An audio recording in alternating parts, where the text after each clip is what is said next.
Sebelum melanjutkan, jangan lupa subscribe dulu, terima kasih. Bab 146, aku tak tahan lagi dengan godaanmu. Sialan, mereka ngobrol lama banget cuma buat ngalihin perhatiannya tanpa hasil. Kenapa cowok ini tiba-tiba mulai menggodanya tanpa peringatan?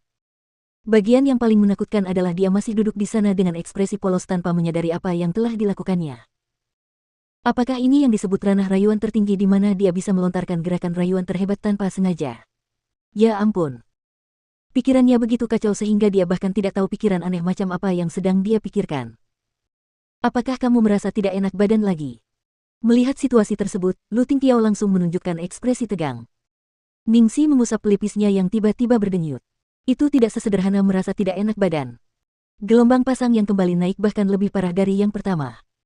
Saat ini, dalam visinya, Lu Tingqiao telah menjadi salah satu pemeran utama pria dalam manga shoujo, ia bahkan memiliki musik latar yang bergerak sendiri dan efek khusus bunga sakura merah muda yang romantis. Rasionalitas batinnya bertarung sengit dengan cahaya merah jambu yang menggoda, dia merasa seperti hendak dirasuki setan. Melihat napas Ningxi yang tiba-tiba menjadi cepat dan tubuhnya dipenuhi keringat, ekspresi Lu Tingqiao tiba-tiba berubah, di mana tepatnya kamu merasa tidak enak badan. Bukankah kamu sudah merasa lebih baik sekarang? Apa jenis tidak enak badan, apa yang kamu rasakan? Apakah itu, atau sesuatu yang lain?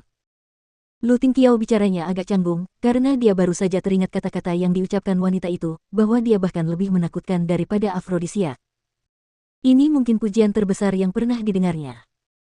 Dengan mata memerah, Ningxi menatap lurus ke arahnya tanpa berkedip.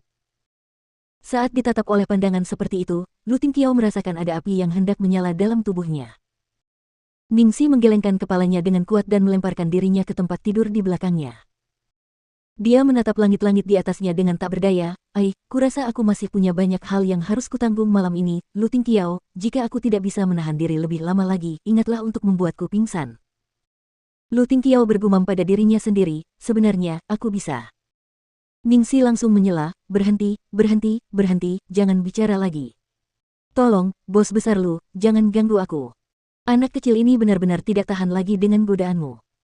Lu Tingqiao mengangkat alisnya, apa yang sedang kamu pikirkan? Aku baru saja akan mengatakan bahwa aku boleh pergi. Ningxi mengusap hidungnya karena malu, lalu bergumam dengan terbata-bata, tapi, jika aku harus menunggu sendirian, aku akan bosan. Dia terlalu malu untuk mengatakan bahwa dia akan takut sendirian. Namun, Lu Tingqiao mengerti mengapa dia merasa gelisah dan bertanya dengan lembut, mengapa kita tidak pulang saja? Pulang. Ningxi tertegun sejenak. Begitu mendengar dua kata itu, dia langsung teringat pada kediaman Lu, seolah-olah itu adalah hal yang wajar.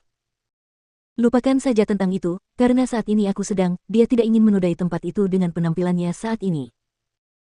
Ningxi melihat dokumen dan laptop yang diletakkan Lu Tingqiao di samping tempat tidur, kenapa kamu tidak mengerjakan pekerjaanmu saja? Aku akan baik-baik saja setelah bermeditasi sebentar dan menyesuaikan tubuhku gelombang. Lu Tingqiao tersenyum, baiklah. Irama teratur jari-jari yang mengetuk keyboard terdengar di ruang tamu yang tenang, seperti lagu pengantar tidur yang paling lembut di dunia. Ekspresi gadis itu tenang saat dia perlahan menutup matanya. Setelah mendeteksi bahwa nafas di sisinya telah berubah lembut dan stabil, Lu Tingqiao menghentikan tindakannya dan dengan hati-hati menutupinya dengan selimut. Gadis itu bergumam pelan dan tanpa sadar menggenggam jari-jarinya, Lu Tingqiao. Tubuh Lu Tingqiao menegang sementara ekspresinya menjadi tak terlukiskan. Dia memanggilnya dengan namanya. Ya, aku di sini. Jangan takut. Lu Tingqiao membungkuk dan mencium bibir gadis itu dengan ekspresi lembut. Namun, ada awan gelap yang bercampur dengan ekspresi lembutnya.